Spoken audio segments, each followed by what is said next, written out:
चाहे इसके लिए कोई भी कीमत क्यों न चुकानी पड़े, और प्रदेश की जनता जनार्दन का बाल बांका नहीं होने देगा। अगले 2 वर्ष में 2 लाख नौजवानों को सरकारी नौकरी देनी है। आपने जनादेश 5 वर्ष का दिया था, लेकिन आपको उपचुनाव का सामना करना पड़ रहा है।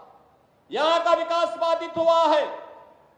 समाजवादी पार्टी प्रदेश के अंदर अराजकता पैदा करने की अपनी कुत्सित मंशा से आज भी वह कहीं भी जब भी उसको मौका मिलता है उस अवसर को वह जाया नहीं होने देती है।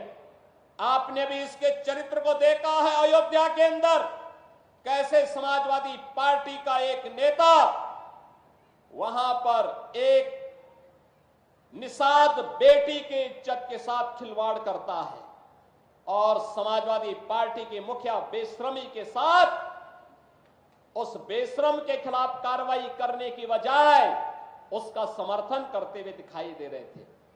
आपने इनका दूसरा दृश्य लखनऊ में देखा। एक बेटी अपने पिता के साथ मोटरसाइकिल से चल रही है, अचानक बरसात होती है, पानी भरता है, और इनके गुंडे सड़क पर किस तरीके से उस बेटी को गिराने का कार्य करते हैं। और तभी मैंने कहा था, जब इनके एक नेता ने सदन में कहा कि सद्भावना ट्रेन चलानी चाहिए, हमने कहा सद्भावना ट्रेन इनके लिए नहीं, इनके लिए बुलेट ट्रेन चलेगी, बुलेट ट्रेन। लाल टोपी है, लेकिन काले कारनामों के लिए लोग जाने जाते हैं। आज परेशान है क्योंकि उनकी गुंडागिर्दी के स्कोप डबल इंजन की सरकार ने बंद कर दिए। उनकी अराजकता के स्कोप बंद कर दिए गए। उनके एक एक षड्यंत्र को हर एक पग पर रोक करके उतनी कठोरता के साथ रोकने के सारे स्कोप बंद कर दिए गए हैं। इसलिए परेशान तो उनका होना स्वाभाविक है, स्वाभाविक है, लेकिन चिंतित होने की आवश्यकता नहीं। प्रदेश में जीरो टॉलरेंस की जिस नीति को 1991 में सरदेव बाबूजी ने लागू किया था, वह आज भी प्रदेश के अंदर लागू है। डबल इंजन की यह सरकार प्रधानमंत्री मोदी जी के नेतृत्व में अपराध और अपराधियों के प्रति, भ्रष्टाचार और भ्रष्टाचारियों के प्रति जीरो टॉलरेंस की नीति के तहत कार्य करेगा, चाहे इसके लिए कोई भी कीमत क्यों न चुकानी पड़े, और प्रदेश की जनता जनार्दन का बाल बांका नहीं होने देगा। यह संकल्प हमें सरदेव बाबूजी के इस तीसरी पुण्यतिथि के अवसर पर लेना ही होगा। आपको कहने के लिए आया हूं, जो लोग आपको झूठे आश्वासन देकर के, जाति विस्मरण करके, अराजकता की भट्टी में फिर से झोंकने के लिए आपके पास आए हैं, इन लोगों से सावधान रहने की आवश्यकता है। ये लोग आपको जाति के नाम पर बांटेंगे, तमाम बातों के आधार पर बांटेंगे, लेकिन जब किसी बेटी की सुरक्षा पर खतरा आएगा तो ये लोग दुष्कर्मियों के साथ खड़े होते हुए दिखाई देंगे।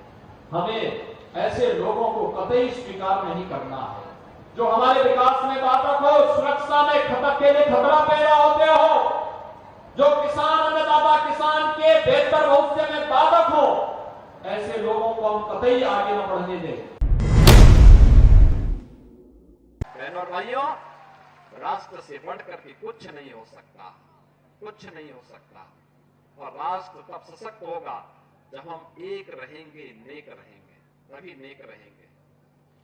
बटेंगे तो कटेंगे। आप देख रहे हैं ना, बांग्लादेश में देख रहे हो ना, तो वो गलतियां यहां नहीं होनी चाहिए। बटेंगे तो कटेंगे, एक रहेंगे तो नेक रहेंगे, सुरक्षित रहेंगे और समृद्धि की पराकाष्ठा को पहुंचेंगे। हमें विकसित भारत की संकल्पना को साकार करने के लिए कार्य करना है। बहनों भाइयों, हमने 2 वर्ष का लक्ष्य रखा है। अगले 2 वर्ष में 2 लाख नौजवानों को सरकारी नौकरी देनी है और जिसमें पहली नौकरी की खेप आपको निकल रही है कल से। याद करिए, कल 23 को, 24 को, 25 अगस्त को, फिर 30 और 31 अगस्त को हम लोग 60,000 से अधिक पुलिस कार्मिकों की भर्ती करने जा रहे हैं। और मैं आप सभी नौजवानों से कहूंगा, इस भर्ती की प्रक्रिया में भाग लीजिए। कोई माई का लाल आपकी योग्यता पर प्रश्न नहीं खड़ा कर पाएगा। अगर किसी ने खड़ा किया तो उसके लिए उत्तर प्रदेश सरकार ने जेल के रास्ते खोले हुए हैं। जो नौजवानों के भविष्य के साथ खिलवाड़ करेगा उसकी संपत्ति को जब्त करेंगे और उस संपत्ति को गरीबों में बांटने का कार्य भी करने का कार्य हमारी सरकार करने जा रही है। बहनों भाइयों, एक तरफ 2 लाख नौजवानों के लिए नौकरी और दूसरी तरफ याद करिए 2017 के पहले क्या होता था। 2017 के पहले दंगे होते थे, गुंडागर्दी होती थी, न बेटी सुरक्षित थी, न व्यापारी का सम्मान था, न अन्नदाता किसान को योजना का लाभ मिलता था, न किसी प्रकार की कोई योजना का लाभ मिल पाता था। आज तो मैं कह सकता हूं, जब मैं आपके पास आया हूं तो आज मैं घोषणा करने की स्थिति में हूं कि बेटी भी सुरक्षित रहेगी, व्यापारी का सम्मान भी होगा, अन्नदाता किसान को सिर माथे पर बिठा करके उसको शासन की योजना का लाभ भी मिलेगा।